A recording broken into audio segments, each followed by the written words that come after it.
Selamat datang di channel Ayo Ngaji. Sebelum Anda mendengarkan, ada baiknya tenangkan perasaan Anda dan nyamankan posisi tubuh Anda. Jangan lupa disertai juga dengan mengucapkan basmalah. Selamat mendengarkan. Bagaimana kita bisa meniru Kanjeng Nabi jadi orang yang terhormat, dihargai, dimuliakan oleh Allah. Semua ingin, tapi ilmunya nggak tahu ya. Nah, ini ada 5 poin yang perlu saya sampaikan kalau kita memang betul ingin menjadi orang yang terhormat dan dihargai orang di masyarakatnya. Ada 5 poin. Satu adalah yakin. Kamu harus punya keyakinan. Keyakinan di sini bukan sekedar percaya, tapi termasuk di dalamnya self confident, percaya diri, tidak minder. Orang minder itu mana ya? Nemu orang itu takut. Iya, naik mimbar aja ngopiok. Betul nggak? Iya, kecil hati itu nggak ada Nabi itu.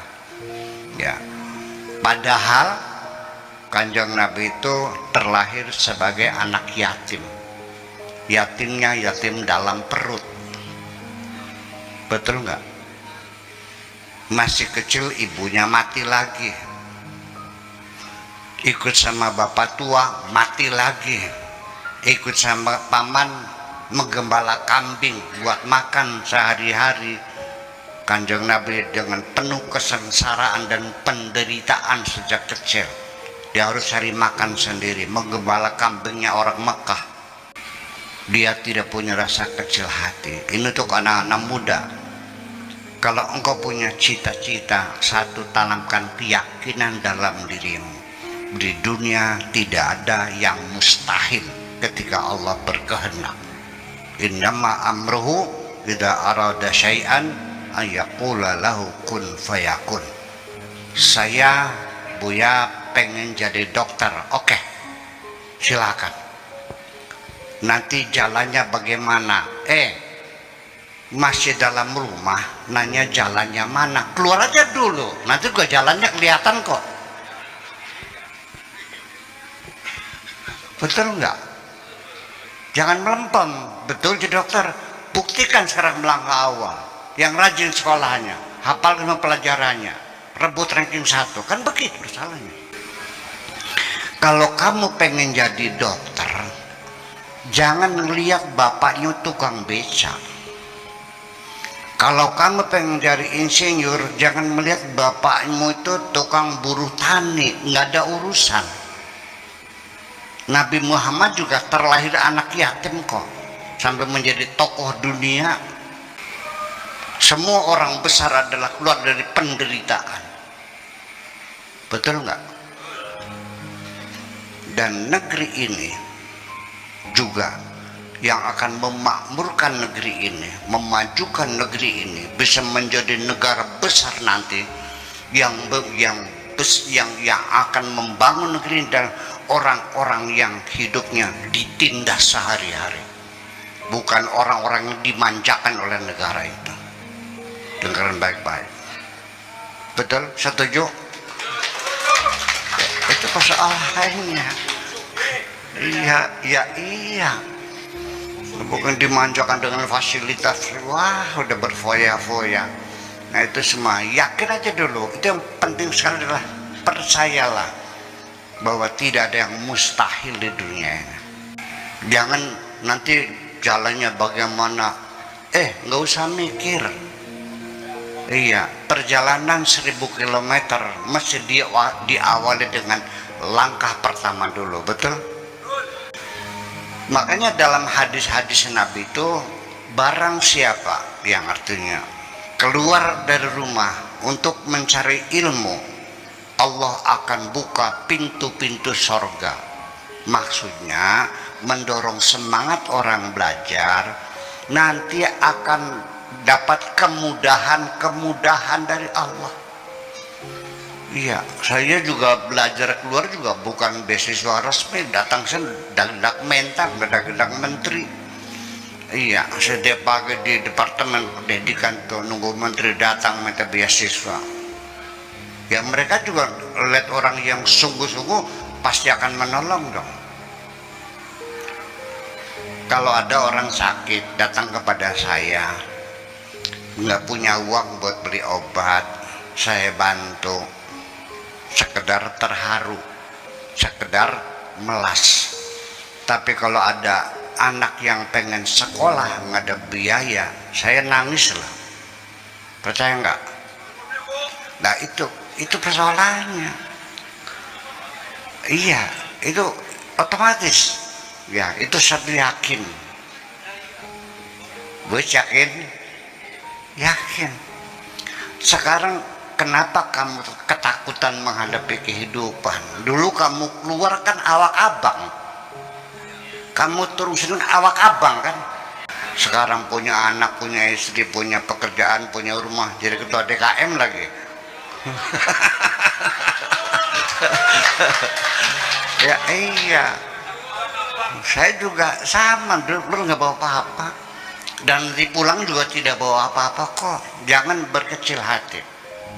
Iya, jangan punya kecil hati. Yang yakin bisa dan bisa dan bisa.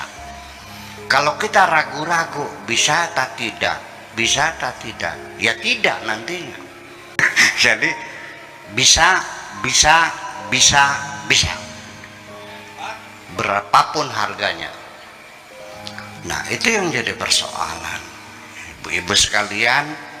Kemudian setelah kita yakin mantap gitu,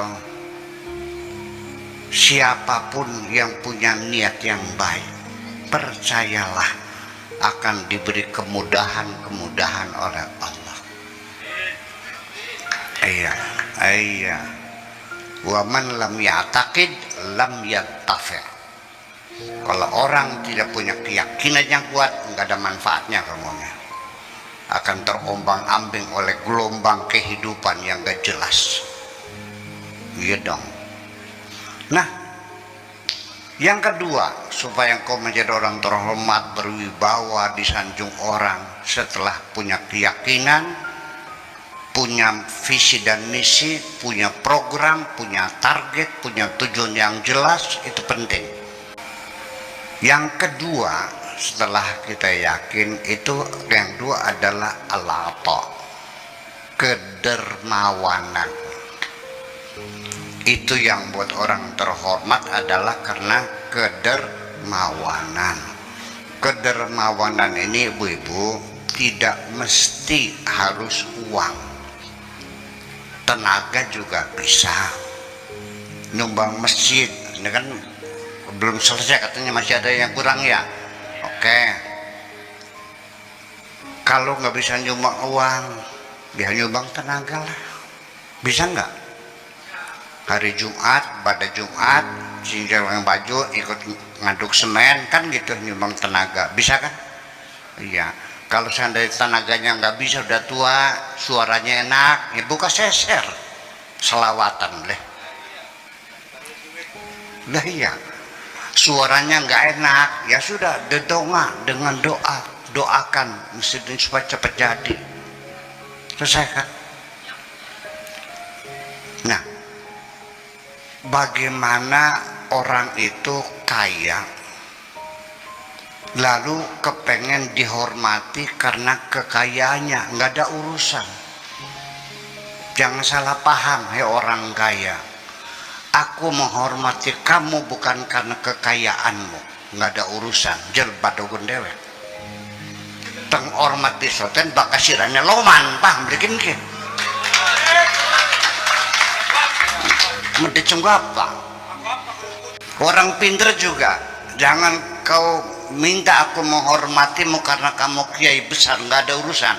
Ilmunya digelar nggak? Digelar, saya hormati. Kalau untuk dirimu sendiri silakan, ilmu sendiri. Cek badokan dewek mono. Iya dong. Ya, kedermawanan dengan ilmunya, dengan nasihatnya, dengan pikirannya, dengan tenaganya, dengan doanya, semuanya. Bagaimanapun juga orang itu akan terikat dengan kebaikan-kebaikan kita. Ada orang umroh tiap tahun, anak yatim terlantar. Ngapa? Lah ya, iya sih, gimana lagi? Dia ingin membesarkan dirinya. Pak, orang kalau dermawan, waya mati, akasih nangis, ngandel beli, bakal medit, akasih keprok, bising pengen bae mau tarik. Sebelum lanjut mendengarkan, kami sangat berterima kasih bila mana Anda ikut serta mendukung channel kami dengan cara like, komen, dan subscribe. Terima kasih dan selamat mendengarkan kembali. Bapak-bapak, ibu sekalian, ketika engkau miskin dan engkau tidak bisa membantu orang lain, nggak ada masalah, bisa dimaklumi.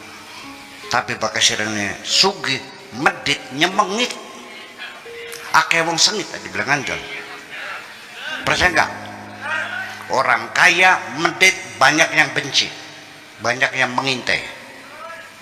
Iya, makanya as-sodaqoh tadfaul bala. Sodaqah itu tolak bala. Gimana lagi?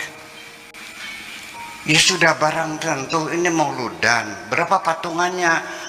20.000 per kakak. Woi, saya 2 juta. Ya duduk ini ngarep. Ya boleh. Ya, itu otomatis dong. Gimana lagi? Kedermawanan. Ya, ini penting sekali. Itu jangan berharap Anda menjadi tokoh masyarakat di sini, akan dituakan, akan menjadi gantungan orang lain. Kalau Anda medit, nggak mungkin. Bleroyan, set padokon dewek.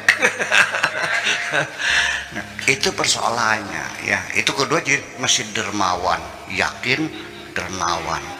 Kemudian yang tiga itu al-itqan, profesional orangnya. Iya, ngecat mobilnya hasilnya bagus, bikin kusen ya bagus, bangun masjid ya bagus. Jadi jangan berharap kalau Anda tidak profesional akan ada di depan. Profesionalisme dalam memimpin kecamatan profesional, memimpin desa profesional, dari kiai profesional. Ya. Iya dong. Iya. Dalam segala hal, administrasi, ya, transparansi, ya, keterbukaan, diumumkan setiap Jumat uang masuk sekian, keluar sekian. Itu namanya hebat. Nah, itu dia. Ada menang, Boy. Iya. Kian mah, masya Allah, profesional. Uang masjid yang pegang ketua dan bendahara, yang pegang surat-suratnya sekretaris, saling mengontrol. Itu profesional, ya dong. Double specimen, jangan pakai ATM, langsung pakai buku rekening, buku tabungan, dan double specimen. Jadi ketua ngambil, bendahara tahu, bendahara ngambil, ketua tahu, sekretarisnya juga pegang surat-suratnya. Transparan. Begitu semua transparan, rakyat junti dan tidak pernah ragu-ragu. Begitu Kang Taryono perlu sumbangan berapa, ngacung kabeh ke. Iya dong. Orang mulai malas kan karena nggak jelas. Betul nggak? Beli kiyang nyumbangnya kan, udah jelas sih. Itu profesional itu dalam segala bidang. Iya, ya, termasuk high skill, ya, naga ahli di bidangnya, semacam itu orang yang punya profesionalisme tinggi itu merasa terpukul ketika dia gagal. Ini Pertamina dulu pernah orang Jepang tuh bikin tangki Pertamina miring tuh, bunuh diri di Hotel Garuda tuh. Iya, itu orang-orang profesional. Jadi tidak bisa tidak bahwa profesionalisme itu harus kita miliki semuanya itu. Paham, Pak? Yang keempat, ketulusan hati kita ketika berderma. Jangan ada petek cilik, jangan ada udang di balik batu. Kita tulus dan ikhlas. Ini yang perlu saya urai sedikit karena penting sekali, bahwa jangan terburu mencatat pahala-pahala atas kebaikanmu. Ya, silakan koreksi dulu ini sedekah saya benar atau tidak. Saya tidak akan menguraikan dengan bahasa filosofis yang muter-muter semakin tidak paham, tapi dengan percontohan saja nanti bapak-bapak paham sendiri. Suatu hari ada orang datang kepada saya minta bantuan, bukan minta duit, minta bantuan, pinjam, bukan minta, pinjam 2 juta buat beli obat, lagi sakit anaknya. Saya kasihan, terharu, masa nggak ditolong. Dan dalam hati saya, kalau untuk berobat, untuk makan, pantang dipinjam itu, harus dikasih. Kecuali buat modal ya. Jadi pinjaman produktif, pinjaman konsumtif itu mesti dibedakan. Kalau pinjaman konsumtif dimintai bunga, riba, haram hukumnya. Tapi kalau iya dong, kalau produktif ya bagi untung dong. Iya, ada gimana lagi? Kia ini kudu ngaji maning gini. Jadi haram makan kabeh kok dingin. Iya, masa saya minjem uang 1 miliar, 5 tahun kemudian dia sudah kaya raya, dikembalikan 1 miliar lagi? Mana mungkin terjadi? Iya kan? Ya bagi untung namanya, musyarakah namanya itu. Nah, niat saya mau saya kasih sajalah 2 juta. Saya masuk kamar tidur, buka lemari, ngitung duit 2 juta. Ada yang berbisik di telinga saya, katakan saja namanya setan lah. Aduh, temen Buya, apa sih 2 juta kan 4 kintal. Siapa yang ngomong tuh? Saya bilang nggak ada urusan, aku hamba Allah, uang dari Allah, yang lagi butuh juga hamba Allah, nggak ada urusan. Ngapain intervensi begitu? Ya udah deh, I'm sorry katanya, sorry mak. Begitu saya masuk ruangan tamu, ditowel juga pundak saya. Kalau nyumbang sih ya separohnya juga bisa. Masa 2 juta, 1 juta aja orang nyumbang, nanti 1 jutanya disuruh cari di tempat yang lain. Ngapain nggak mau mikirin uang ini? Memangnya uang kamu?